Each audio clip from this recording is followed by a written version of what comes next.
اچھا سید صاحب، یہ تو آپ نے بتا دیا، آپ مجھے یہ بتائیے گا کہ دعائیں کیا تھیں، وہ انبیاؤں کی دعائیں کیا تھیں؟ حضرت ایوب علیہ السلام کا آپ نے تذکرہ کیا، ان کی دعا کیا تھی؟ حضرت موسیٰ علیہ السلام کی تو بتا دیا آپ نے، اور بتانا چاہیں کچھ جو روزمرہ جو ہے ہمارے ناظرین کے لیے بھی، ہمارے ویورز کے لیے بھی وہ فائدہ مند ثابت ہوں؟ دیکھیں بالکل جو تین چار دعائیں جو ہیں وہ میں آپ کو بتاتا ہوں، کہ جس میں تھوڑا سا اس کا ترجمہ بھی کہ حضرت آدم علیہ السلام کی جو توبہ قبول ہوئی تھی، 40 سال تک انہوں نے گریہ کیا، جبکہ گناہ نہیں کیا تھا، ترک اولیٰ کیا تھا، تو وہ کیا دعا مانگتے تھے؟ وہ یہ دعا مانگتے تھے، بسم اللہ الرحمن الرحیم، ربنا ظلمنا انفسنا وان لم تغفر لنا وترحمنا لنکونن من الخاسرین۔ اس کا مطلب ہے کہ اے رب، ہم نے اپنے اوپر ستم کیا، اور اب اگر تو نے ہم سے درگزر نہ فرمایا اور رحم نہ کیا تو یقیناً ہم تباہ ہو جائیں گے۔ اسی طریقے سے حضرت نوح علیہ السلام کی جو دعا ہے وہ بہت مشہور دعا، جو کہ والدین کے لیے ہے، وہ کیا ہے؟ ربنا غفر لی ولی والدیہ ولمن دخل بیتی مؤمنا، میرے رب مجھے اور میرے والدین کو، ہر اس شخص کو جو میرے گھر میں مومن کی حیثیت سے داخل ہوا ہے، اس پر رحم فرما۔ یہ حضرت نوح علیہ السلام کی دعا ہے سورہ نوح میں، وہ سورہ ابراہیم میں۔ اسی طریقے سے حضرت یونس علیہ السلام جب مچھلی کے پیٹ میں گئے، خدا نے ان کی آزمائش میں کی، پیٹ میں کافی عرصہ تک رہے، تو وہ جو دعا مانگتے تھے، بہت مشہور دعا، بچہ بچہ جانتا ہے، وہ کیا دعا ہے؟ لا الہ الا انت سبحانک انی کنت من الظالمین۔ یہ حضرت یونس علیہ السلام نے مچھلی کے پیٹ میں دعا مانگی۔ اسی طریقے سے حضرت ابراہیم علیہ السلام کی ایک دعا، ربنا تقبل منا انک انت السمیع العلیم، اے ہمارے رب، ہم سے یہ خدمت قبول فرما لے، تو سب کی سننے اور سب کچھ جاننے والا ہے۔ ٹھیک ہے۔ اسی طرح حضرت ابراہیم علیہ السلام نے ایک چھوٹی سی دعا، ربنا وتقبل دعا، ربنا وتقبل دعا، پروردگار میری دعا قبول کر۔ چھوٹی سی دعا لیکن بہت پاورفل، جو کہ حضرت ابراہیم علیہ السلام، سورہ ابراہیم میں یہ موجود ہے، چھوٹی سی دعا۔ اسی طریقے سے حضرت ابراہیم علیہ السلام نے والدین کے لیے دعا مانگی، جو ہم اپنا نماز میں بھی عام طور پہ جو ہے ہمارے اہل تشیع برادران جو ہے پڑھتے ہیں، ربنا غفر لی ولی والدیہ وللمؤمنین یوم یقوم الحساب، پروردگار مجھے اور میرے والدین کو اور سب ایمان لانے والوں کو اس دن معاف کر دینا جب کہ حساب قائم ہوگا۔ سورہ ابراہیم میں دعا ہے یہ ان کی۔ ٹھیک ہے۔ تو یہ دعائیں، اسی طرح حضرت ایوب علیہ السلام کے جو 40 سال تک جو ہے جسم کی تکلیف میں رہے، اتنی سی ایک چھوٹی دعا جو بار بار مانگتے تھے، جو کہ سورہ انبیاء آیت نمبر 83 میں موجود ہے، انی مسنی الضر وانت ارحم الراحمین، مجھے بیماری لگ گئی ہے اور تو ارحم الراحمین ہے، رحم کرنے والوں میں سب سے زیادہ رحم کرنے والا ہے۔ اس طریقے سے جو ہے قرآن کے اندر مختلف انبیاء کی دعائیں بھری پڑی ہیں، جو موجود ہے قدم قدم پر دعا۔ اچھا، یہ تو بات کر دی آپ نے، اور یہ تھے بھی انبیاء جن کی اللہ تعالیٰ نے جو ہے وہ آزمائش بھی لی اور دعائیں بھی قبول کریں۔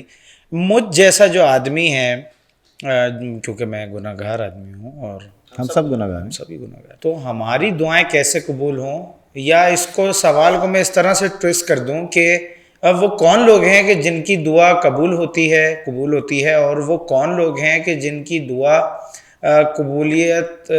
کی قبولیت میں تھوڑا سا ٹائم لگتا ہے، تھوڑی پینڈنگ میں جاتی ہے؟ یا کیوں ٹائم لگتا ہے کسی کی دعا کو پینڈنگ میں جاتے ہوئے، کیوں ٹائم لگتا ہے دعا کی قبولیت میں؟ دیکھیں یہ تھوڑی سی خطرناک بات ہے منتظر صاحب، کہ روایتوں میں ہے خدا جن لوگوں سے، جن بندوں سے، مومن ہو یا مومنہ ہو، جن سے محبت کرتا ہے، ان کی دعاؤں کو دیر سے قبول کرتا ہے، ان کی دعاؤں کو تاخیر میں ڈال دیتا ہے۔ حتیٰ کہ روایتوں میں ہے، حدیث ہے، کہ جب کوئی بندہ خدا کو بار بار پکارتا ہے، جس کو خدا پسند کرتا ہے، مومن ہو یا مومنہ، بار بار پکارتا ہے، تو خدا فرشتوں سے کہتا ہے کہ مجھے اس کی آواز اچھی لگ رہی ہے، اس کو بار بار پکارنے دو، مجھے اس کا پکارنا، مجھے اس کا گڑ گڑانا بہت پسند آ رہا ہے، اس کو بلانے دو، اب اس کو دعا کو پینڈنگ میں، تاخیر میں ڈال دو، اس کی دعا کو میں بعد میں قبول کروں گا۔ لیکن یہ جو مانگ رہا ہے یہ والی دعا تو ابھی اس کو پینڈنگ میں ڈال دو، اس کے علاوہ اس کی یہ جو دعا ہے خود سے قبول کر دوں گا۔ از غیب، جس کا جو ہم دعا نہیں مانگ رہے ہیں، ہمیں اکثر ہوتا ہے نا کہ بھئی ہم یہ چاہ رہے تھے، ہمیں وہ تو ملا نہیں، وہ مل گیا، تو جو نہیں ملا، اگر ہم اللہ کے مخلص بندے ہیں اور جو ہے واقعی اس کی عبادت گزار بندے ہیں، تو خدا ہماری وہ دعا کو، اس کو فرشتوں کو بولے گا پینڈنگ میں ڈال دو، تاخیر میں ڈال دو، اور دوسری دعا قبول ہو جائے گی. ایک بات. دوسری بات یہ، اسی کو آگے ہم بڑھائیں کہ خدا جن لوگوں سے محبت نہیں کرتا، جن کو صرف دنیا چاہیے، جن کو صرف مال و دولت چاہیے، جن کو صرف آسائش چاہیے، جیسے گاڑی بنگلہ اور یہ عیاشی، اور سوسائٹی کے اندر جو ہے میرا اسٹیٹس، اور اللہ کی بارگاہ سے وہ دور ہوتے ہیں، عبادات سے دور ہیں اگر، تو خدا فرشتوں سے کہتا ہے کہ یہ جو مانگ رہا ہے اس کو فوراً دے دو، مجھے اس کی آواز ناگوار گزر رہی ہے، اس کا مانگنا مجھے پسند نہیں آ رہا ہے، اس کو جو چاہیے ابھی دے دو. اس کو صرف دنیا چاہیے، دنیا میں جو چاہیے اس کو دے دے گا. لیکن آخرت جو کہ ہمیشہ رہنے والی زندگی ہے، یہ 2 دن کی زندگی ہے، وہ ہمیشہ والی زندگی ہے. ٹھیک ہے. تو خدا اس بندے کو، جو بندہ جو ہے جس کو دنیا چاہیے، فرشتوں سے کہتا ہے اس کو. اسی لیے اکثر لوگ کہتے ہیں ہم تو دعائیں مانگتے رہتے ہیں، ہم خدا کا، ہم نماز بھی پڑھتے ہیں، عبادت بھی کرتے ہیں، لیکن ہماری دعائیں قبول نہیں ہوتی. اس کو دیکھو، وہ تو شراب بھی پیتا ہے، وہ تو حرام کام بھی کرتا ہے، وہ تو رشوت بھی لیتا ہے، اس کے پاس یہ بھی ہے، یہ بھی ہے، یہ بھی ہے، یہ بھی ہے. اس کا مطلب کیا ہے؟ اس کا مطلب یہ ہے خدا اس سے خوش نہیں ہے، خدا اس پہ غضبناک ہے. مجھے خدا پسند کر رہا ہے، اس لیے میری دعا کو تاخیر میں ڈال دیا ہے، کیونکہ اس کو اچھا لگ رہا ہے کہ میرا یہ بندہ مجھے بار بار پکار رہا ہے، اور اس کی بات جو کہ حرام میں مبتلا ہے، جو کہ خدا کی وحدانیت کو بھول چکے ہیں، فرشتوں سے کہتا ہے اس کو بس جو مانگ رہا ہے دیتے جاؤ، دیتے جاؤ، صرف دنیا کے لیے. دنیا چاہیے اس کو، دے دو. وہ سستا سودا کر رہے ہیں. آخرت کی زندگی پر جو دنیا کو ترجیح دے رہے ہیں، وہ بہت ہی سستا سودا کر رہے ہیں، اور وہ تباہ ہونے والا ہے انسان. تو دعا کا جو مفہوم، اور اس کے علاوہ جو ہے جیسے کہ مختلف، جس کو ہم کہیں، جیسے کہ دعا جو ہے جن سے اللہ محبت کرتا ہے، ان کی دعاؤں کو فرشتوں سے کہتا ہے کہ ان کی دعا کو تاخیر میں ڈال دو. اچھا، دعا مانگی کیسے جائیں؟ دعا مانگنے کے لیے سب سے پہلے آپ کی زبان پاکیزہ ہو، یعنی یہ زبان جو ہے یہ جھوٹ نہ بولتی ہو، یہ زبان جو ہے گالیاں نہ دیتی ہو، یہ زبان کسی پہ بہتان نہ لگاتی ہو، یہ زبان غیبت نہ کرتی ہو، یہ زبان کسی کا دل نہ دکھاتی ہو. ٹھیک ہے. تب اس زبان میں تاثیر پیدا ہوگی. اب اگر آپ خدا کی بارگاہ میں اس زبان کو پاک صاف رکھ کے حاضر ہوتے ہیں، ٹھیک ہے، باوضو ہو کے اس کی بارگاہ میں عبادت کے بعد، اور آنکھوں میں آنسو لا کر اس کے وحدانیت کا اقرار کرتے ہوئے کہ تو ہی وحدہ لا شریک ہے، لا الہ الا اللہ، ٹھیک ہے، تیرے علاوہ کچھ نہیں ہے. اس کے بعد آپ جب اس کی بارگاہ میں بیٹھ کے ہاتھ اٹھائیں گے تو خدا وہ آپ کی دعا کو قبول کرے گا. اور ضروری نہیں کہ ہر دعا تاخیر میں ڈال دی جائے، ایسا بھی نہیں ہے. میں جو دعائیں مانگ رہا ہوں، ہر دعا تاخیر میں نہیں ڈالی جائے گی. ہو سکتا ہے کہ میری کوئی بڑی دعا تاخیر میں ڈال دی جائے، میری چھوٹی چھوٹی دعائیں قبول ہو رہی ہیں، کوئی 2-3 دعائیں قبول ہوں گی، ایک دعا میری، جیسے مثال کے طور پہ مجھے جاب اچھی چاہیے تھی، مل گئی. گاڑی میں نے لینا چاہ رہا تھا، پیسے سیونگ کی اور گاڑی بھی لے لی.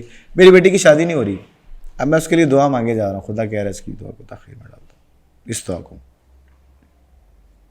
اور دعائیں قبول ہو گئیں. اسی طریقے سے جو اس کا تذکرہ کیا کہ جن بندوں کو خدا پسند نہیں کرتا، ان کی جو ہے دعاؤں کو فوراً سنتا ہے. فرشتوں سے کہتا ہے کہ یہ جو مجھے پکار رہا ہے، مجھے اچھا نہیں لگ رہا، اس کی آواز اچھی نہیں لگ رہی، اس کو فوراً دے دو جو چاہیے، کیونکہ اس کو دنیا چاہیے. تو وہ خدا فوراً فرشتوں سے کہتا ہے اس کی آواز مجھے پسند نہیں آ رہی، اس کو دے دو. جس سے محبت کرتا ہے اس کی دعا کو تاخیر میں ڈالتا ہے کہ مجھے اس کی آواز، اس کا پکارنا اچھا لگ رہا ہے، بار بار بلانا، بار بار بلانا، اس کو تھوڑی دیر بعد، کچھ دنوں کے بعد اس کی اس دعا کو میں قبول کروں گا. اور وہ پروردگار کہ جیسے ہم نے پہلے بھی تذکرہ کیا کہ زبان سے اس کی بارگاہ میں پکارنا ضروری نہیں ہے. دعا ایک دل کی کیفیت کا نام ہے، اندر کی کیفیت کا نام ہے، روح کی کیفیت کا نام ہے. آپ سچے دل سے اس کی بارگاہ میں حاضر ہو گئے باوضو ہو کے، ٹھیک ہے، اور آپ نے سر جھکا دیا، ہاتھ اٹھا دیے. ہاتھ نہیں بھی اٹھائے تو آپ نے جو ہے وہ کہا کہ اے اللہ جو ہے تو بہتر جانتا ہے، میرے حال سے تو واقف ہے، تجھے میرے بارے میں سب پتہ ہے. لیکن اس کے باوجود جو ہے ارشاد ہے روایتوں میں کہ انسان کو دعا مانگنی چاہیے، زبان سے اس کو پکارنا چاہیے بار بار، کیونکہ خدا کو بندے کا پکارنا اچھا لگتا ہے. اور حدیث ہے رسول اللہ صلی اللہ علیہ وسلم کی، جب تم بار بار ایک دروازہ کھٹکھٹاؤ گے تو تمہارے لیے کھول دیا جائے گا. دعا کی مثال ایسی ہے, بار بار دعا مانگو گے, بار بار دعا مانگو گے, بار بار دعا مانگو گے, دعا قبول کر لی جائے گی. اچھا سید صاحب, بہت اچھی گفتگو رہی ہے ابھی تک, لیکن ایک ڈارک جو ہے وہ پہلو ہے ہمارے معاشرے کا. میں نے تو دیکھا ہے, آپ نے بھی دیکھا ہوگا کہ ہم بات بات پہ جو ہے وہ چھوٹی چھوٹی سی بات پہ نا وہ بد دعا پہ آ جاتے ہیں, یا پھر کسی کے لیے غلط بولنا شروع کر دیتے ہیں. یہ نہیں سوچتے کہ اس کے ثمرات کیا ہوں گے, اثرات کیا ہوں گے. بد دعا کو تھوڑا سا آپ لیبریٹ کر دیجیے گا, اور ہمارے ویورز کے لیے بھی آپ یہ تھوڑا سا بتا دیجیے گا کہ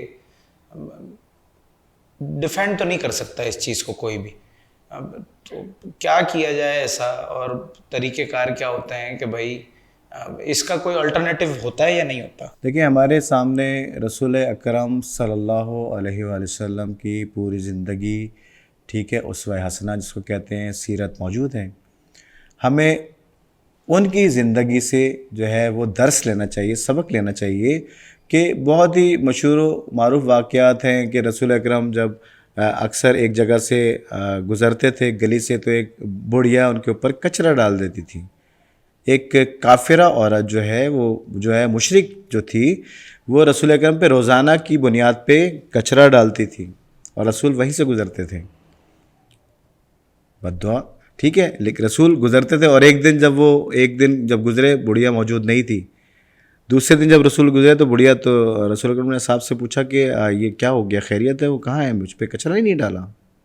یعنی کائنات کی سب سے بڑی ہستی کیا کہہ رہی ہیں.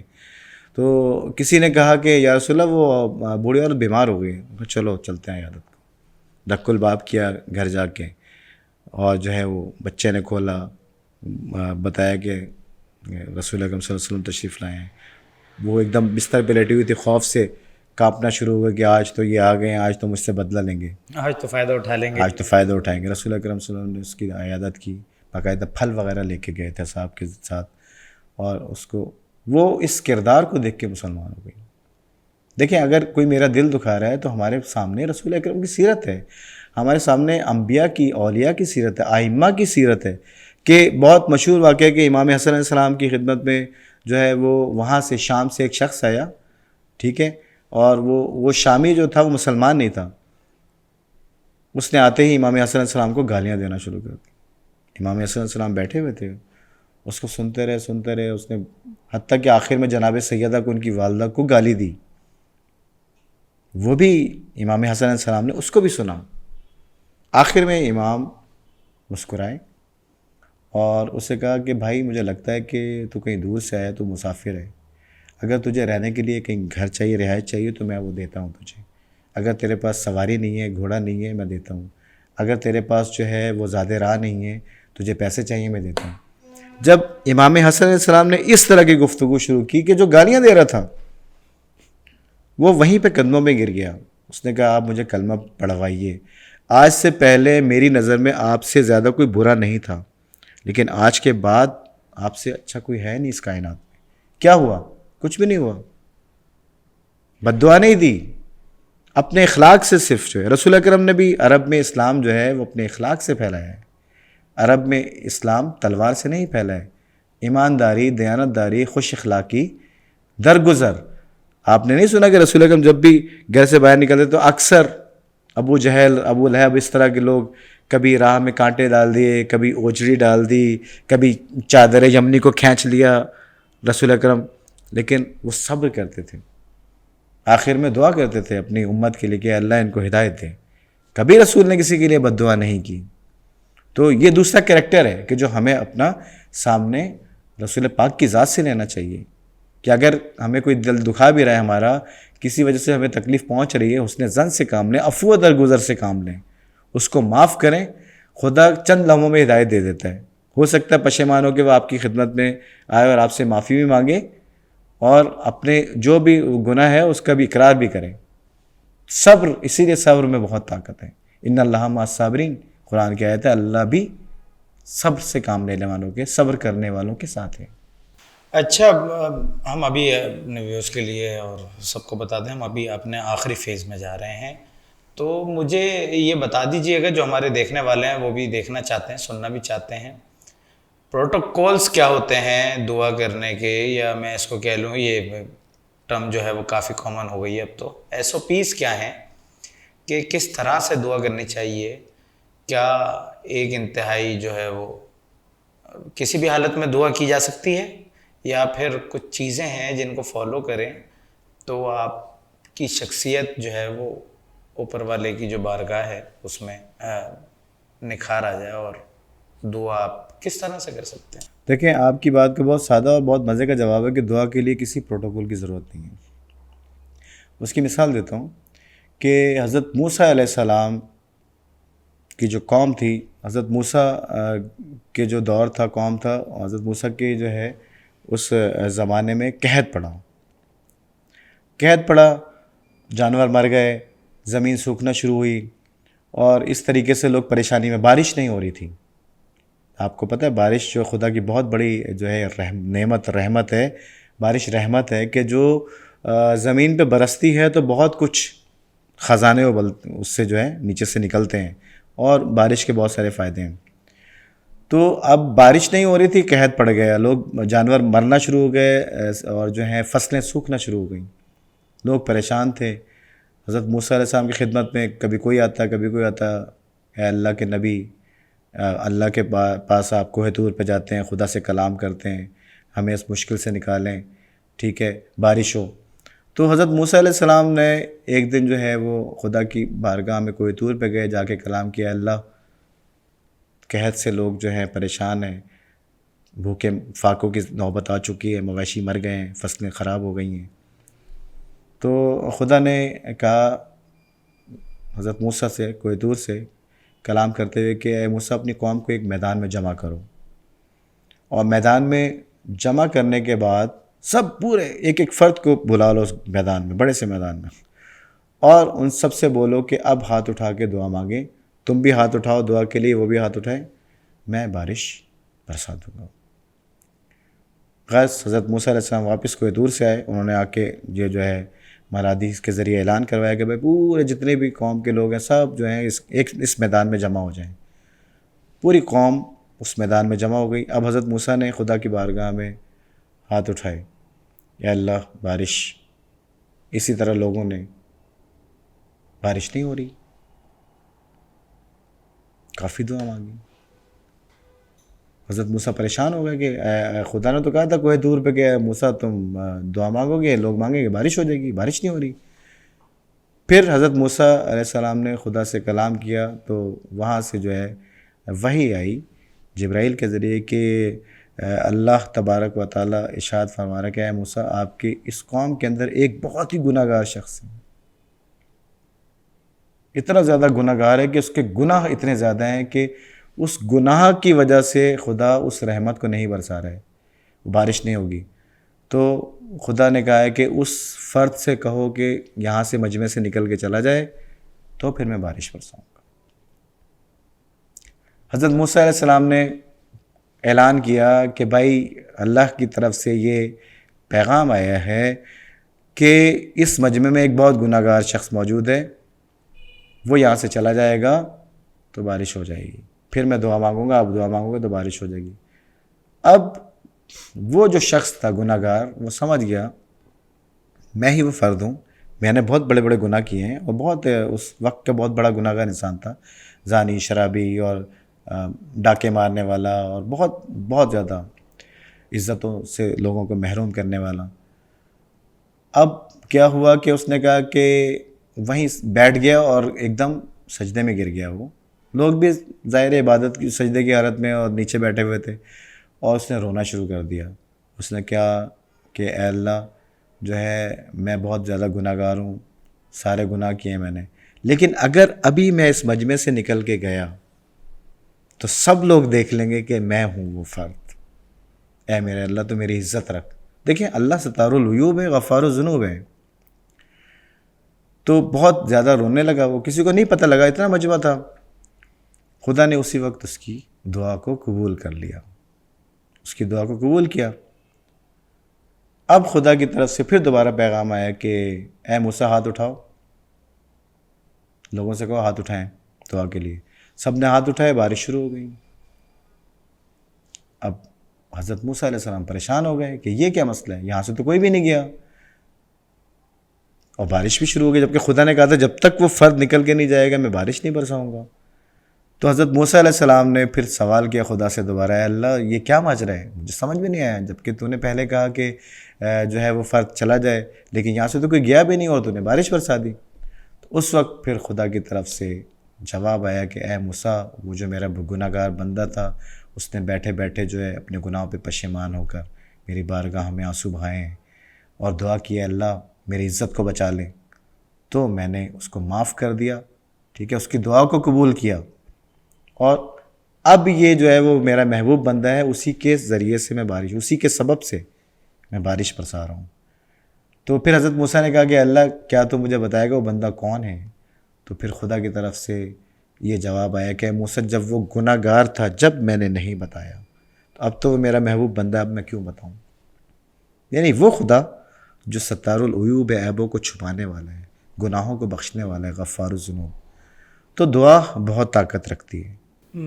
اسی ٹاپک کے توسط سے پروردگار عالم سے یہ دعا ہے ہماری بھی کہ اللہ تعالیٰ ہمارے گناہوں کو بھی بخش دے، کیونکہ ہم میں سے کوئی بھی جو ہے وہ خالی نہیں ہے گناہوں سے، سب گناہ گار ہیں۔ اور ویورز سے بھی ریکویسٹ ہے کہ یہ آپ پروگرام دیکھیں تو اپنے گناہوں پہ پشیمان ہوں، اللہ تعالیٰ 70 ماہوں سے اور کہیں 70,000 ماہوں سے زیادہ جو ہے وہ درگزر کرنے والا ہے۔ اور ہم اس طرح کے ایپیسوڈز اور اس طرح کے ٹاپکس آپ کے لیے پیش کرتے رہیں گے، اور کوئی بھی ظاہر سی بات ہے کوئی بھی ٹاپک ہو یا کوئی بھی پروگرام ہو اس کو سپورٹ کی ضرورت ہوتی ہے، آپ لوگوں کی سپورٹ کی ضرورت ہوتی ہے، کیونکہ کسی بھی چیز کے پیچھے جو ہے ویئرس کا بڑا ہاتھ ہوتا ہے۔ اگر آپ اس ٹاپک کو دیکھنا چاہتے ہیں یا اس جیسے مزید ٹاپکس کو دیکھنا چاہتے ہیں تو ہمارے پیجز کو لائک، سبسکرائب اور فالو کریں اور شیئر بھی کریں، تاکہ یہ ان لوگوں تک پہنچے کہ جن کو واقعی میں ان ٹاپکس کی نیڈ ہے۔